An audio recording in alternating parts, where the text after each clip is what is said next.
પ્રિય વૈષ્ણવો, જય શ્રી કૃષ્ણ.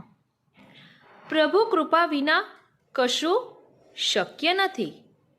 પ્રેમ વિના પ્રભુ પ્રાપ્ત થતા નથી અને શરણાગતિ વિના કૃપા વરસતી નથી. આ જપમાળા એ માત્ર મણકાની માળા નથી.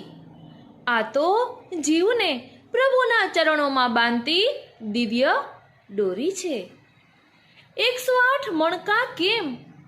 શું માત્ર પરંપરા કે તેની પાછળ કોઈ દિવ્ય સંકલ્પ છે? સૌપ્રથમ આપણે 108 સંખ્યાનો આધિદૈવિક ભાવ સમજવાનો પ્રયાસ કરીશું. આજના સત્સંગમાં આપણે માલાજીના 108 મણકાની ભાવના 3 પ્રકારે સમજીશું. એટલે નાના મોટા બધાને સમજાશે. કારણ કે આજની યુવા પેઢી તર્ક કરે તો તેનો જવાબ પણ આ સત્સંગમાં મળી જશે. કારણ કે તેનો આધિભૌતિક ભાવ છે ને એ વિજ્ઞાનની દ્રષ્ટિએ જ છે.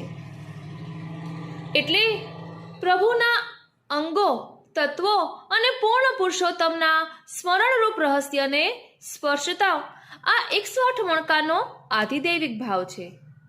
પછી ધીમે ધીમે બ્રહ્માંડના નિયમ તરફ જઈશું અને અંતે જીવનના શ્વાસ સાથે તેનો સંબંધ સમજીશું.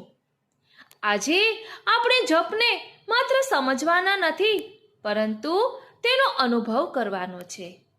ગીતા જયંતીના સત્સંગમાં આપણે જપમાળાનો પ્રકાર સમજ્યા હતા, ખૂબ જ વિસ્તારપૂર્વક.